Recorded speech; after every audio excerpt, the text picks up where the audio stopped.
Start. सभापति जी, अब मैं आपसे चौथा प्रश्न करना चाहता हूं, जो ऊर्जा विभाग के संबंध में है, और वह यह है कि मेरे क्षेत्र में अमरपाटन विद्युत सहकारी समिति मर्यादित का विलीनीकरण मध्य प्रदेश पूर्व क्षेत्र विद्युत वितरण कंपनी में कर दिया गया है और संभागीय कार्यालय अन्यत्र दूर कर दिया गया है। मैं चाहता हूं कि संभाग कार्यालय स्थानीय जगह पर स्थापित किया जाए, ताकि जनता को छोटी मोटी तकलीफ के लिए दूर तक न जाना पड़े। कृपया मेरा निवेदन स्वीकार करना चाहेंगे। पैराचेंज। सभापति महोदय, ऐसा प्रतीत होता है कि आज बिजली जीवन उपयोगी अनिवार्य आवश्यकता होती जा रही है। इस परिस्थिति में आने वाली छोटी छोटी बिजली से संबंधित अनेक समस्याओं के निराकरण के लिए क्षेत्रीय जनता को 100 किलोमीटर यात्रा करनी पड़ती है। अभी प्रदेश में जिन समितियों को समाप्त किया गया है, उनकी जगह संभाग पर गठन किया गया है। आम जनता द्वारा विद्युत संभाग जिला स्तर पर गठित करने की मांग की जा रही है। मेरे मत के अनुसार यह मांग यथोचित और न्याय संगत प्रतीत हो रही है, इसलिए मान्य कर लिया जाना चाहिए। पैराचेंज।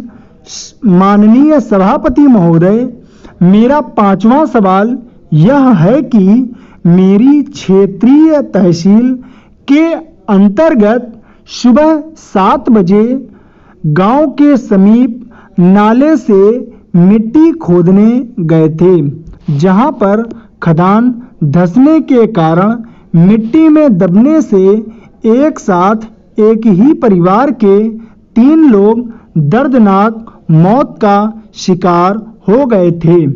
मृतक के परिवार में पत्नी और छोटे बच्चे शेष बचे हैं और आजीविका हेतु छोटी सी मात्र 6 बीघा बीहड़ी जमीन होने के कारण उनके समक्ष रोजी रोटी का संकट उत्पन्न हो गया है। इस दर्दनाक हादसे से आसपास के क्षेत्र में चारों ओर भय का वातावरण निर्मित है, परंतु स्थानीय प्रशासन का जिम्मेदार अधिकारी घटना स्थल पर नहीं पहुंचा और न ही जिला प्रशासन शासन ने मृतक पर आश्रित रहने वाले परिवार को किसी भी प्रकार की कोई आर्थिक सहायता मुआवजा उपलब्ध कराया है। मैं शासन से अनुरोध करता हूं कि इस ओर ध्यान दे कर पीड़ित परिवार को आर्थिक सहायता दी जाए तो मुझे बड़ी प्रसन्नता होगी। पैराचेंज।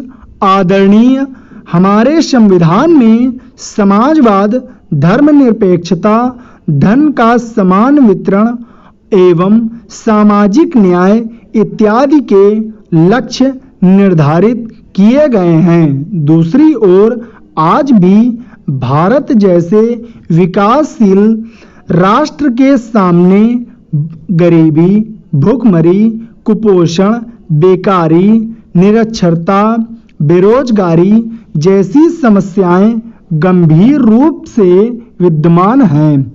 तब वहां इन संवैधानिक लक्ष्यों का महत्व और भी अधिक हो जाता है। इन चुनौतियों का सामना करने के लिए, संवैधानिक लक्ष्यों को प्राप्त करने के लिए आम जनता अपने प्रतिनिधि चुनकर संसद भेजती है।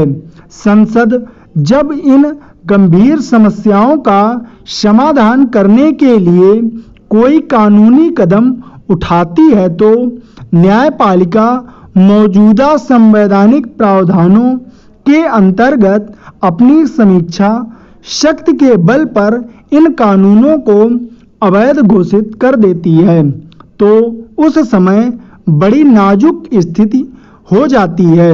इस संबंध में अनुभव करने वाली बात यह है कि जब इस तरह के न्यायिक निर्णय देश के आर्थिक सामाजिक विकास में गतिरोध के रूप में साबित होने लगते हैं।